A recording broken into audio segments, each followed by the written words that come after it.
Well, good evening, everyone. Welcome to class 97 on my book, God's Plan for Planet Earth and for Your Neighborhood.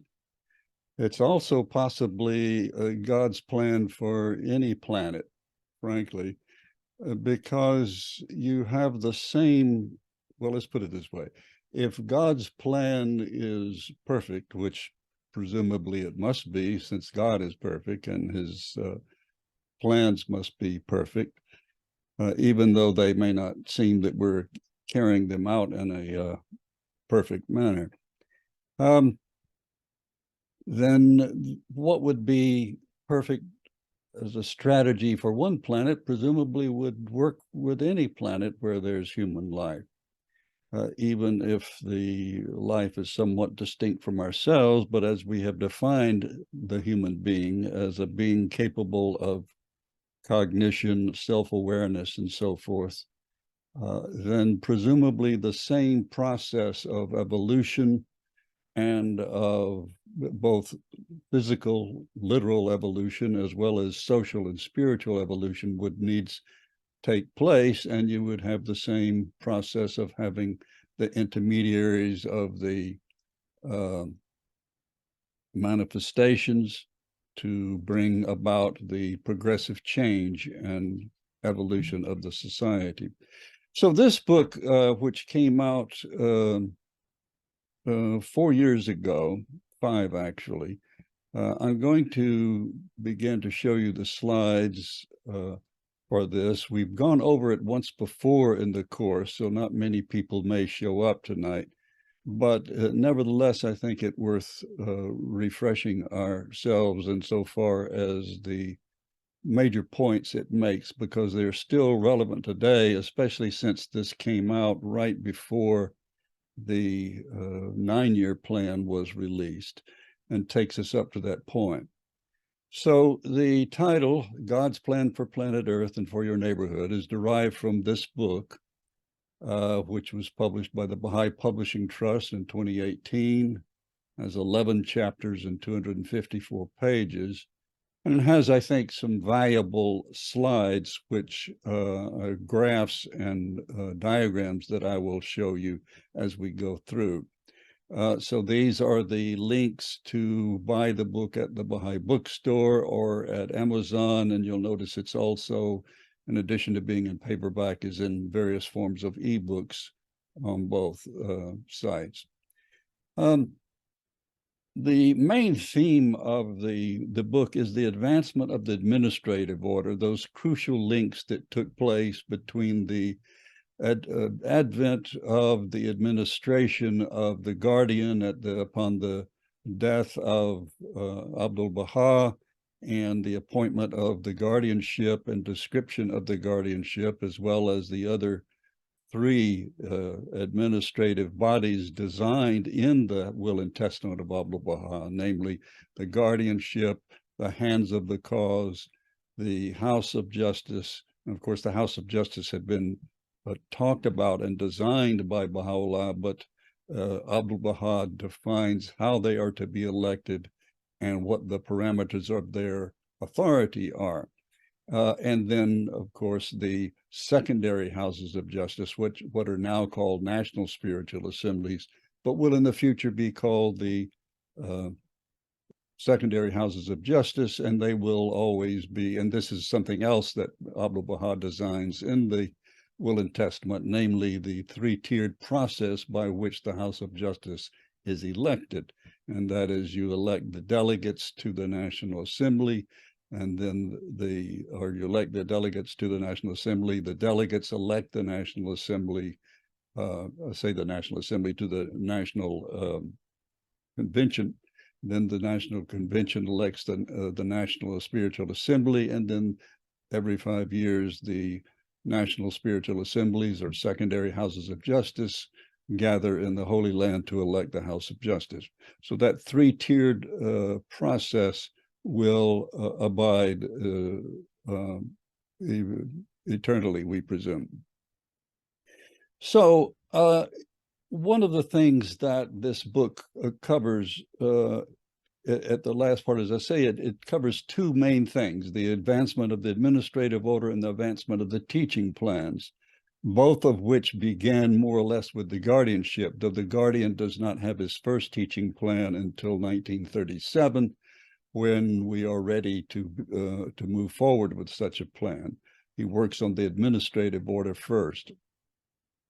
So these two parts of the faith, the administration and the teaching, go hand in hand. And of course, as we've said before, they constitute the two central arms of the Baha'i faith, the Institute of the Learned and the Institute of the Rulers.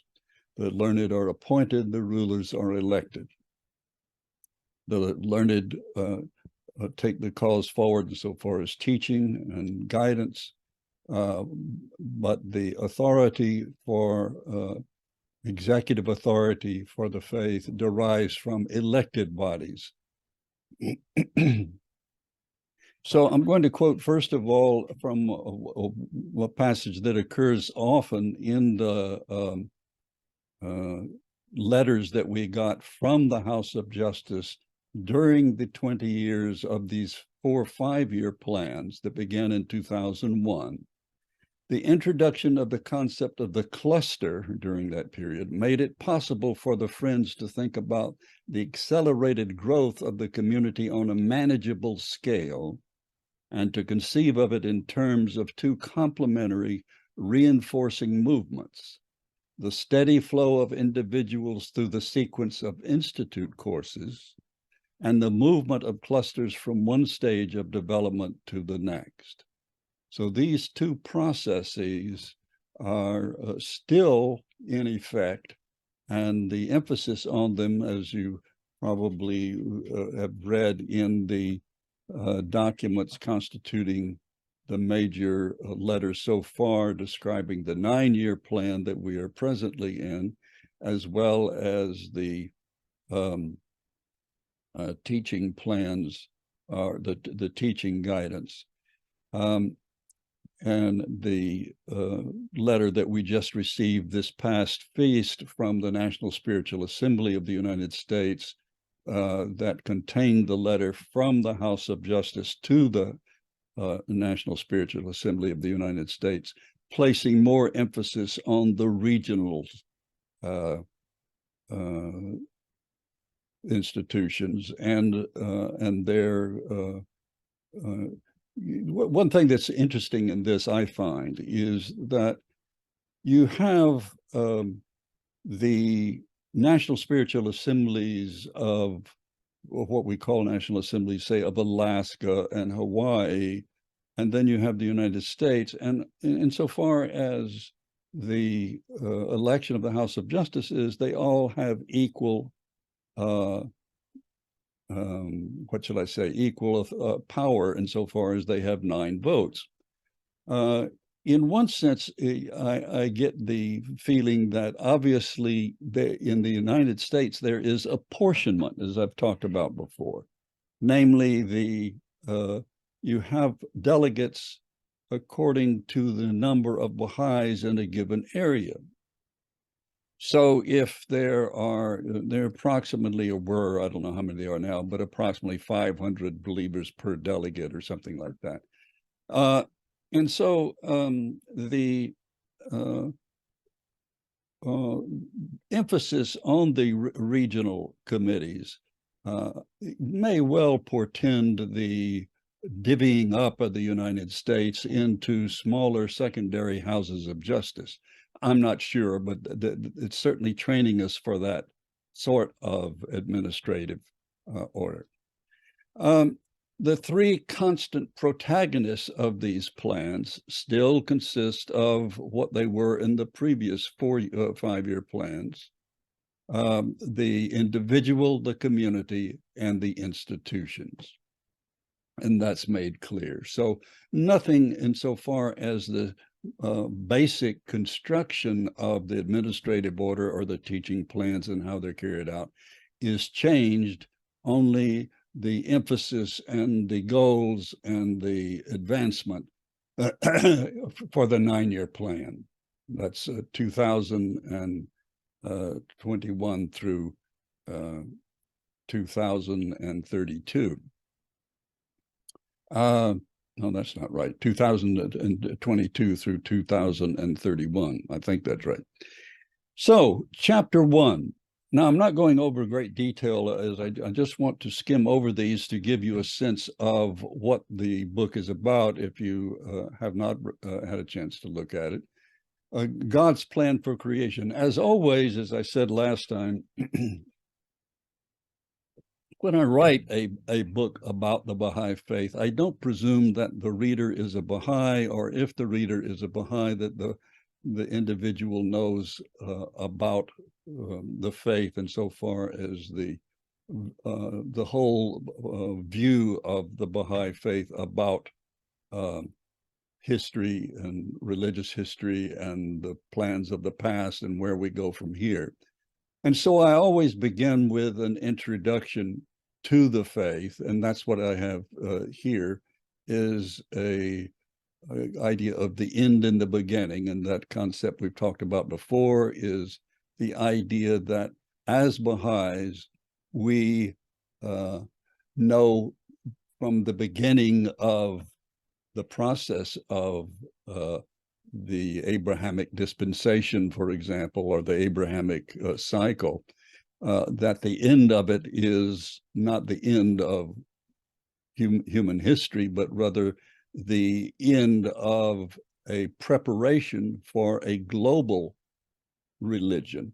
And so in that sense, when Muhammad, as we've said before, says that he is the seal of the prophets, he's talking about the end of the prophetic cycle. And of course, in that sense, the Bab begins the Baha'i era, which will endure, we are told, for not less than 500,000 years. So I go into why the Baha'i faith is special or unique in its understanding of this overview of human history, that we believe in a personal God, that we believe that God sends his manifestations or messengers as a process for advancing civilization. The fact that the manifestations seem inevitably to be rejected, though this is, we are told, a day that shall not be followed by night, something we'll discuss later.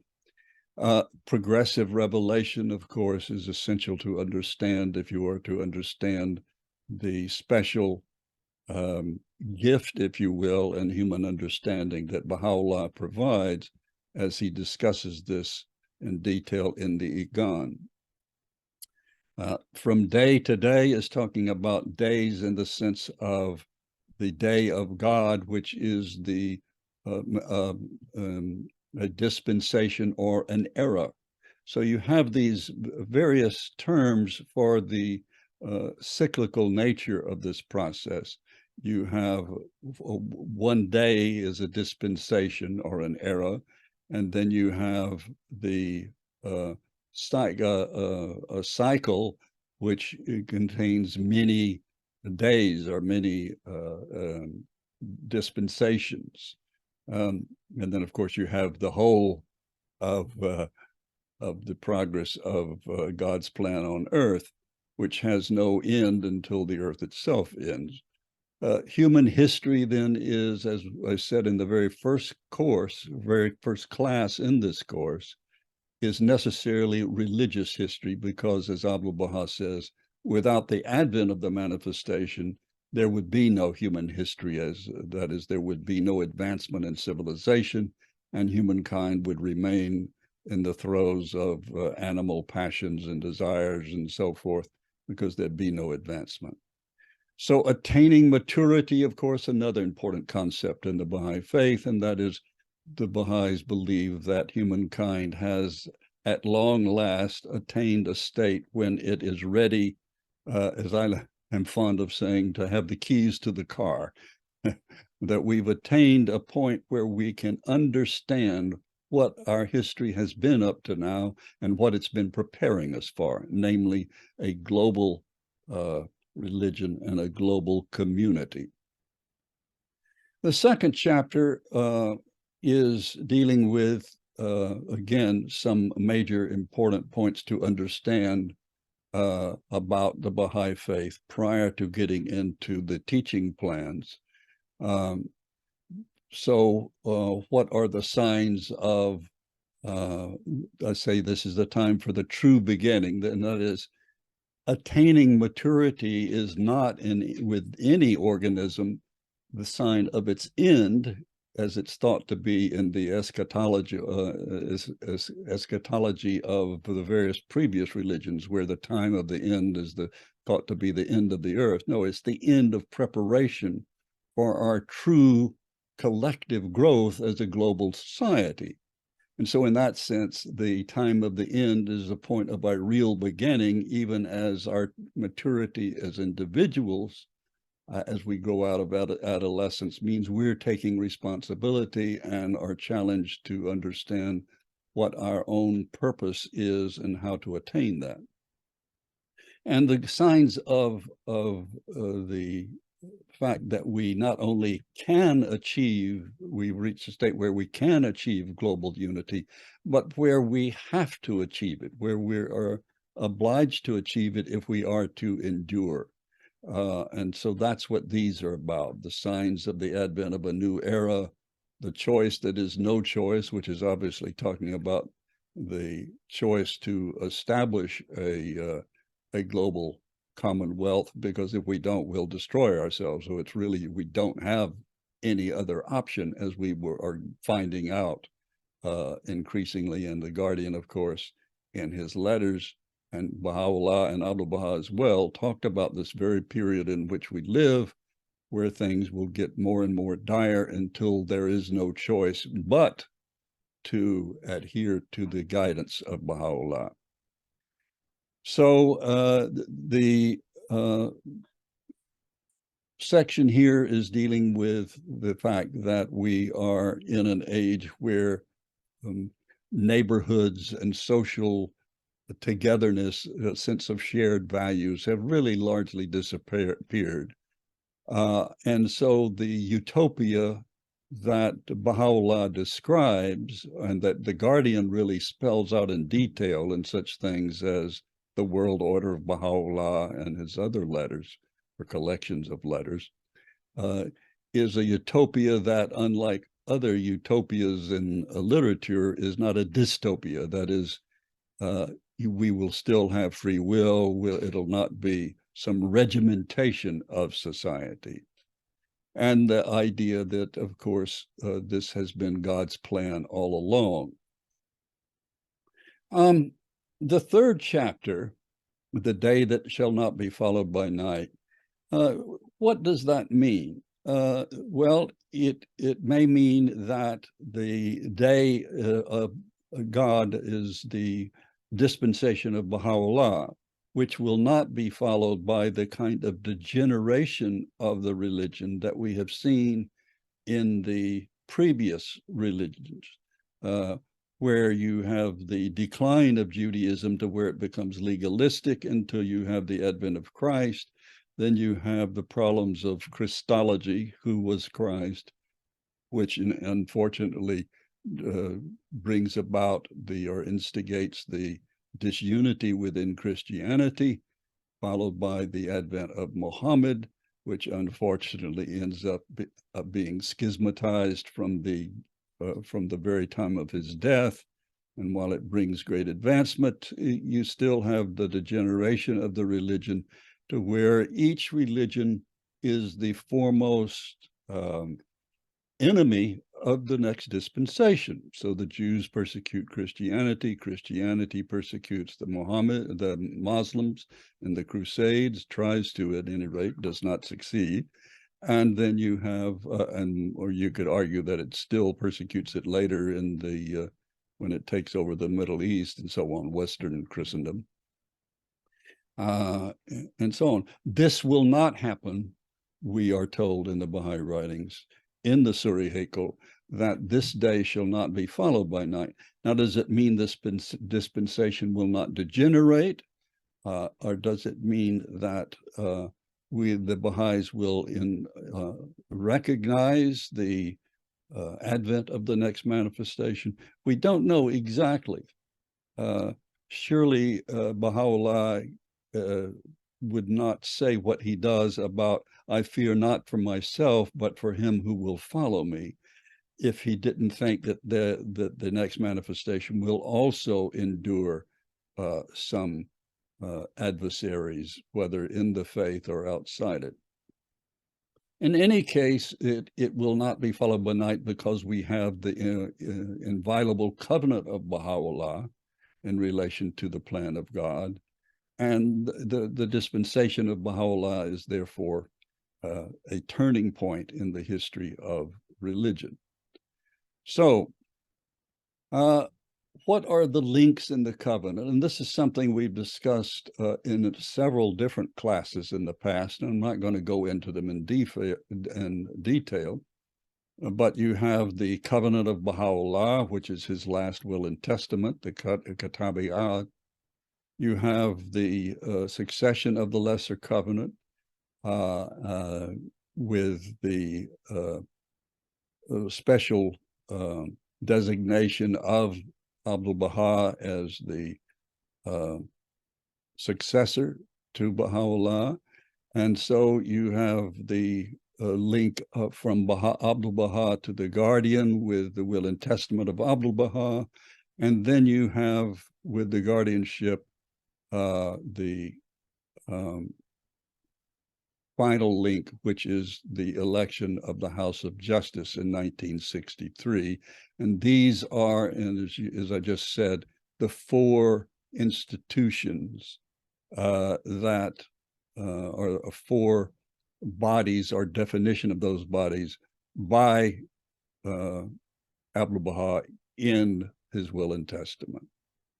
So you have then, now here's where we get to the teaching aspect of it, or the twin duties. You have these twin institutions of the guardianship and the House of Justice, or to put it another way, the learned and the executive. Now, as we've said before, during his lifetime, the guardian had to operate without a House of Justice, and so both of these twin duties were incumbent upon him to administrate. And with the House of Justice, they have to operate without an individual guardian, but they still utilize the guardianship and all of the letters and guidance that he left behind. So the institution of the guardianship still exists in coordination with the House of Justice. So what are the further links? The two branches of the administrative order. We've talked about the segue to the future. The 36 years of non-stop labor, of course, is referring to the guardian, and the fact that for 36 years, from the very time he assumed that position, he worked tirelessly and literally worked himself to death and died at the age of 60 in 1963. So the third link then are the hands of the cause, who were the chief stewards. And we've gone over this before, that by designating the hands of the cause as his chief stewards, he gave them legal authority to take over the administration of all of the cause itself and the administration of the lands and edifices in the Holy Land. The unexpected test, of course, is the fact that Mason Remy was one of those hands of the cause and declared himself a successor to the guardianship. And of course, he was removed from the cause, and that had no effect on the transition to the election at the First World Congress, or celebrated at the First World Congress, the election of the House of Justice in 1963. And as some finishing touches, as we've gone over before, one of the equally heroic endeavors of the custodians, who were the hands of the cause, is that prior to the election of the House of Justice, they determined that they would themselves not be candidates to be elected to the House of Justice. This was tremendously important and thoughtful and courageous act on their part. So, the authority and infallibility of the twin institutions, Chapter 6. And again, I'm sorry I'm speeding through these, but I want to get to the parts that I think you will find most valuable in this book. Though if you aren't familiar, in other words, these are things that we're familiar with, those of you who've been through these classes, but those who have not been through these classes, the book contains this information in a consolidated form. So the elucidation of the covenant, the infallibility and divine assistance, this is talking about the fact that while the manifestations are inherently infallible, they can confer infallibility on Abdu'l-Baha, or not they, Baha'u'llah confers infallibility on Abdu'l-Baha, who subsequently confers infallibility in the Will and Testament on Shoghi Effendi and on the House of Justice.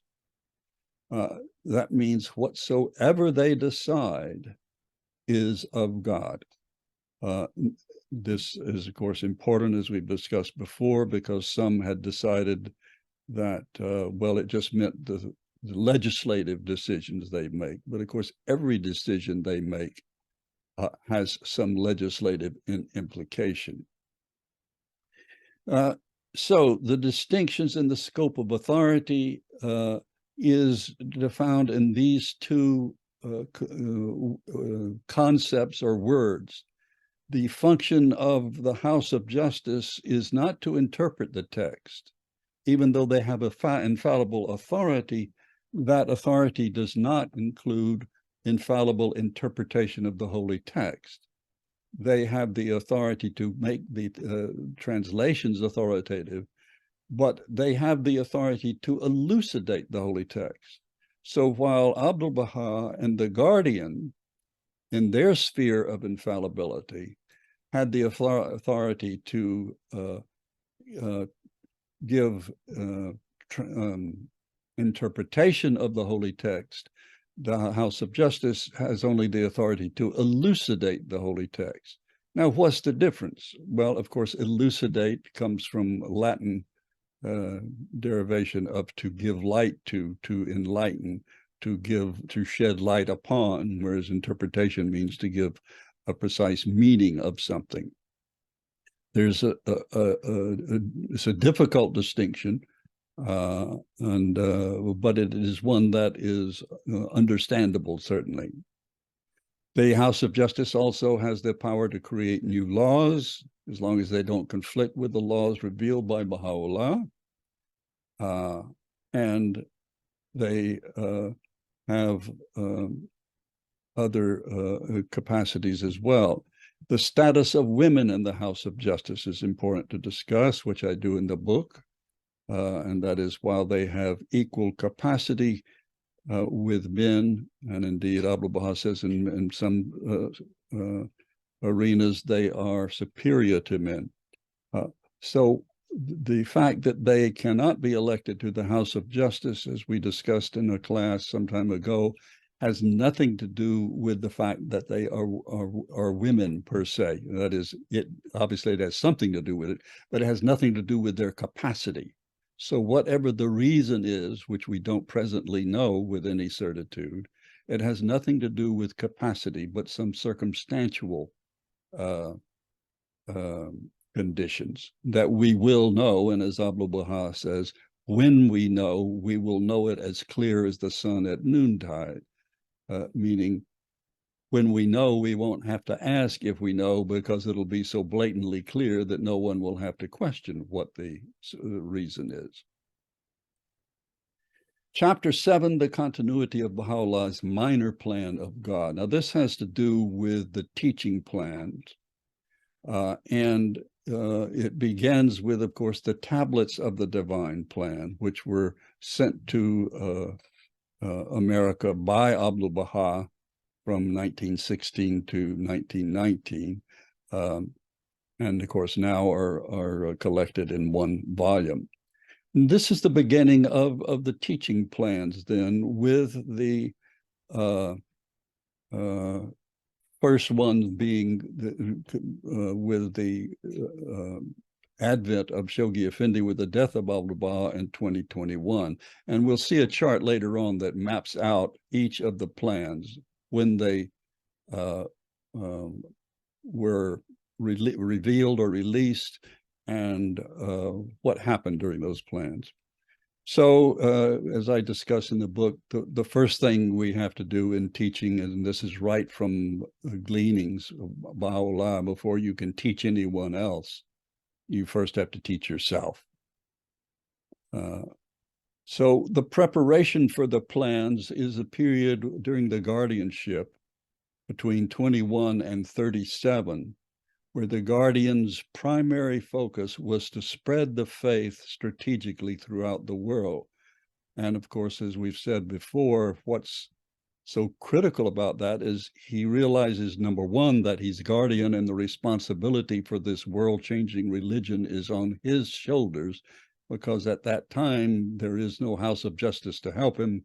He is essentially alone and unaided, though, I mean, all the hands of the cause would help him later.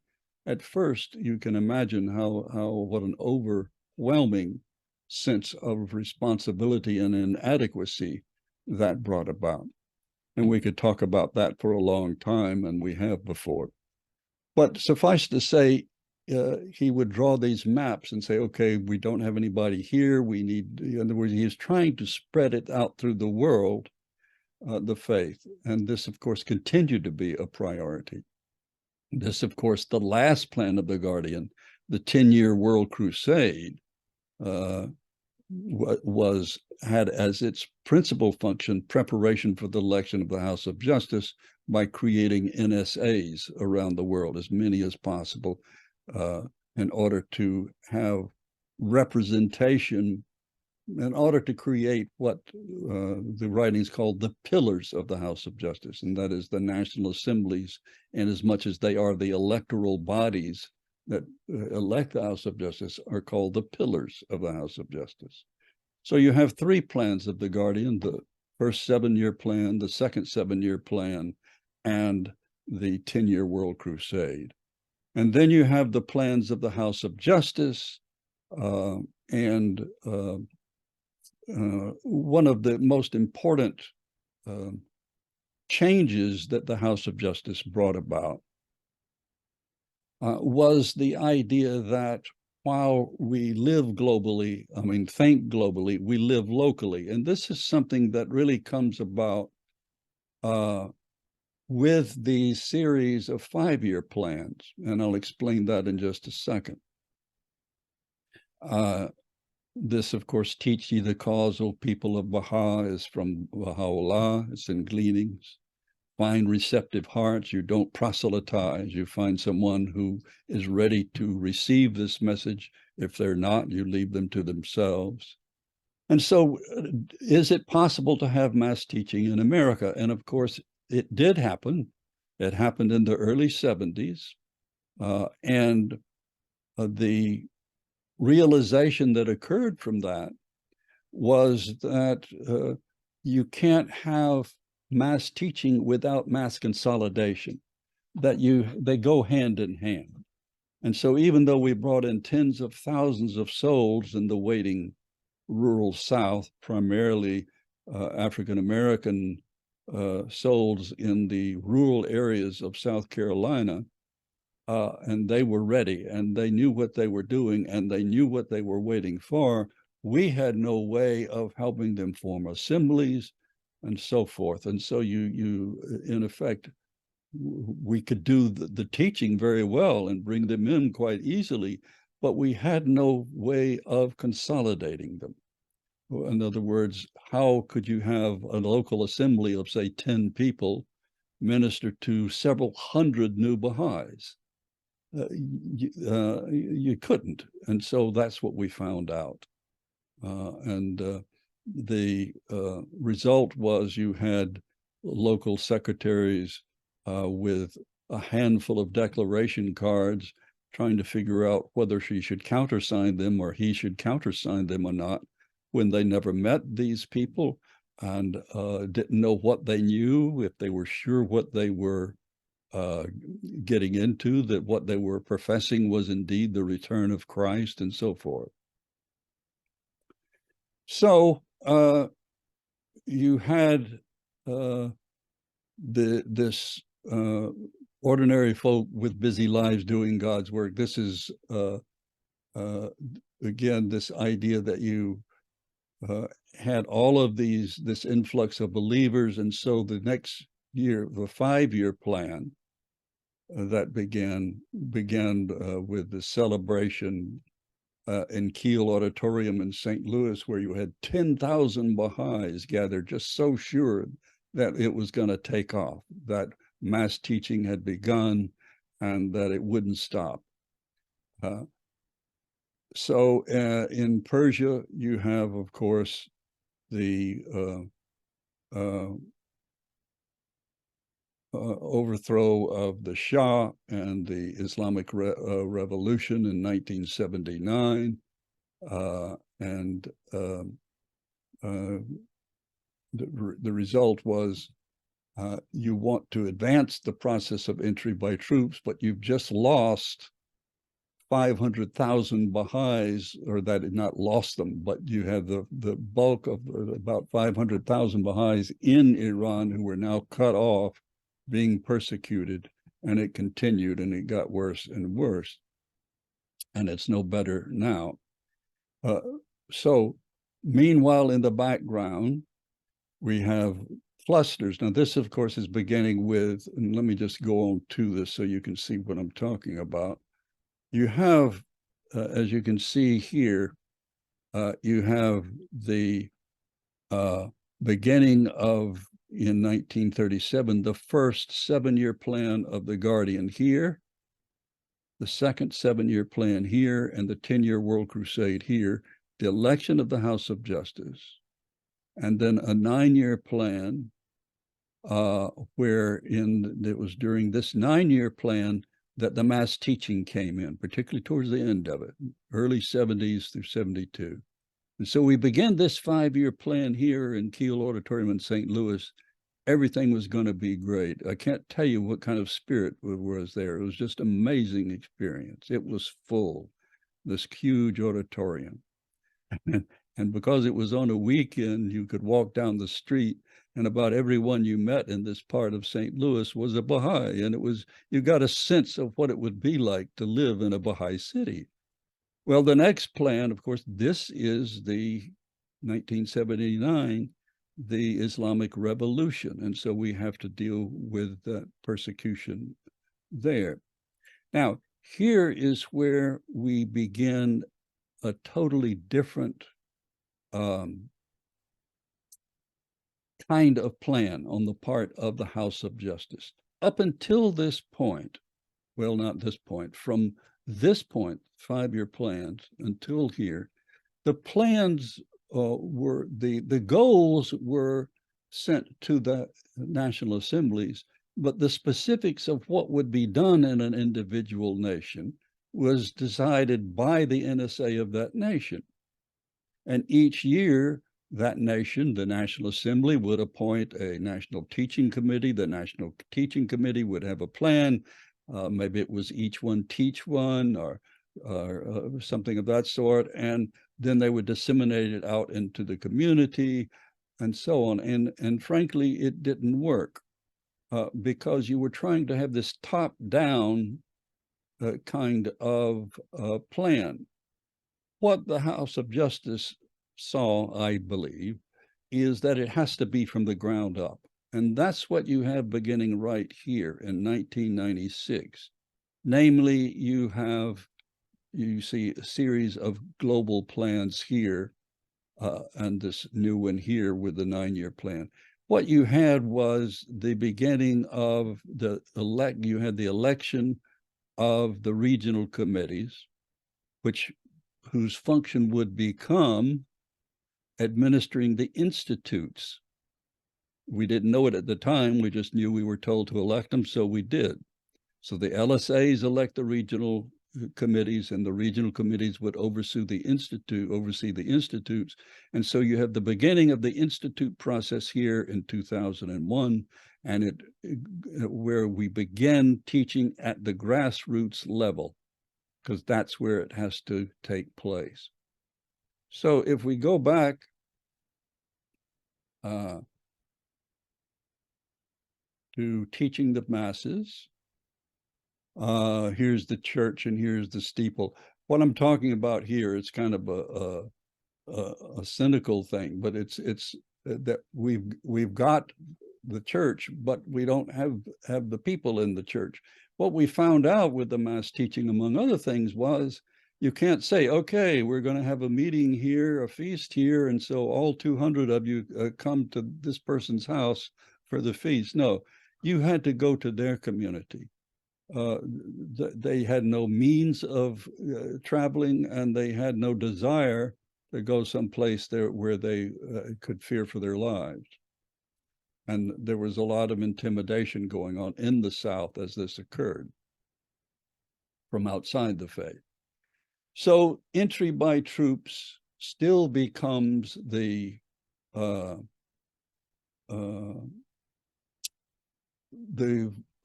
main goal of all of these plans, advancing the process of entry, all 4 5-year plans.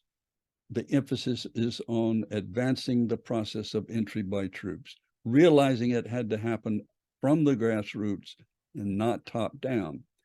And so you have learning to drive that car. What I'm talking about here is that we had been doing things one way, and suddenly we were given, made into clusters and told to teach that we still could continue firesides, but we should start taking these institute courses, and we were baffled. And one delegate friend of mine at one convention said, you know, it's as if we've been driving this car and we're up to 60 miles an hour and we're told suddenly to make a left turn. You can't just suddenly change directions that easily. And so we were kind of baffled. And there was a lot of, because there was a lot of misinformation or lack of information about what we were supposed to be doing. And it took all 4 of those 5-year plans to get accustomed to these. Now, in this book, among other things then, besides the teaching plans, I show how the development of the administrative order also was taking place as all of this was occurring. So when you have at the beginning here, you have the twin institutions of the Guardian and the International Baha'i Council. This is before the election of the House of Justice. This is what the administrative order looked like. You had the Guardian, you had the Hands of the Cause, and the Hands of the Cause were then told by the Guardian that they could appoint assistants or auxiliary board members. So they were auxiliary to the Hands of the Cause. So these are the learned. And then you had the individual Baha'is and Baha'i families, and then they would elect local assemblies, and then the delegates would elect the national assemblies. And so this was the branch of the rulers. And the International Baha'i Council was appointed by the Guardian. This is before, again, his death in 1963. Then when he died, you had the Hands of the Cause,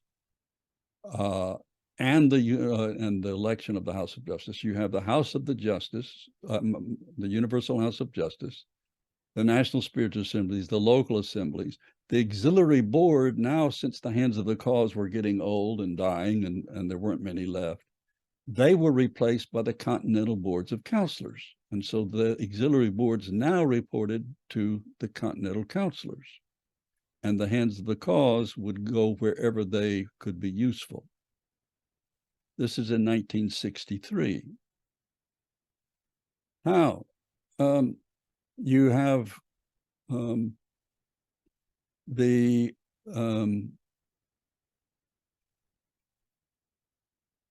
hands of the cause, the auxiliary boards, and then you have the assistants to the auxiliary boards. Now, this is in 1996. You have, excuse me, you have still have a few hands of the cause. You have the International Teaching Center is created. And this consists of counselors, 9 counselors, who are appointed by the House of Justice to oversee the teaching plans, and the counselors and the continental counselors, their auxiliary boards, and the assistants, which they were then able to appoint. You then also had the regional councils elected by the spiritual assemblies, even though they had no authority over the spiritual assemblies. But they did have authority over the teaching institutes. That was their job. All right. And so you have the registered groups, the individuals, and family of Baha'is. But notice they're kind of rudderless, because if they're not in a local spiritual assembly, or an area where there's a local spiritual assembly, who guides them? Well, there used to be what was called the regional committees that were assigned or appointed to help those who were isolated believers. All right. Then you have the development of well, let's see, is this any different? No, I don't think so. Okay. Then we have the creation of the cluster.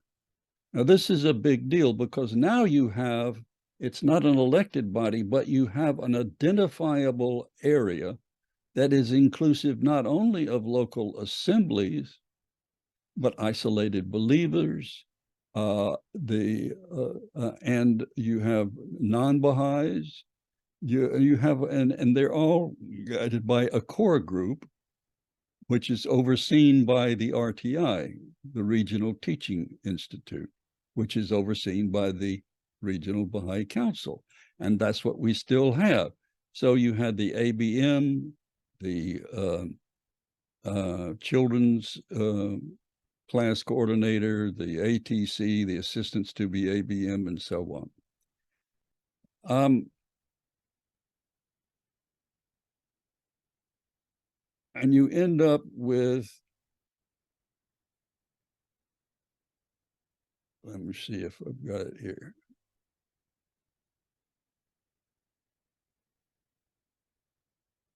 With this. Now, this shows not all of, but gives you an idea of some of the relationships. The black lines indicate authority.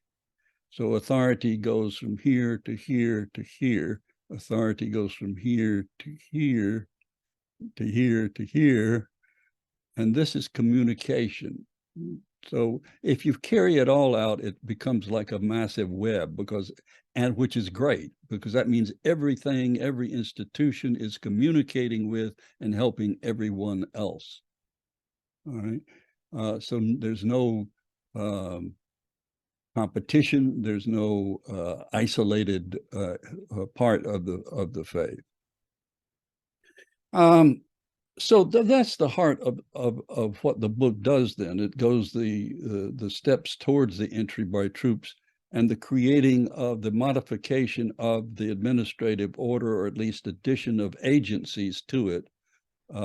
And so instead of the changes at the top, which we've looked at on these maps, you have the changes at the bottom with the cluster and the core team, the IPG, and so on. And so I compare it to the body as a framework with multiple systems. So you have teaching systems, executive systems, financial systems, and so on. But it's one body. So while like the human body has many different systems in it, it's one coordinated entity. And that's exactly what we have now. And that's exactly what we are going to utilize in the 9-year plan, which we're in now. So the dynamics of an irrepressible movement. I've already been over those before. I don't see any need to go over them now. You can go over them on the slides if you wish. And of course, we have the 9-year plan, the documents of that, which are available to purchase online. So it's what we're into then with the year 2022. So we're in the first year of that, is the 2nd century of the divine teaching plan, the 6th epoch of the formative age, the 3rd epoch of the divine teaching plans. And so it's a rather amazing time we're living in, rather important, critical time. And so as dark and ominous as these gathering clouds are, insofar as our global problems and the daily shootings and the total disintegration of whatever society we thought we had, as Baha'is, we not only have the ability to see a bright future, but to help promulgate it and bring it about. So we have not only to sit back, we shouldn't just sit back and glory in that positive outlook. We need to take part in bringing it into being. Thank you.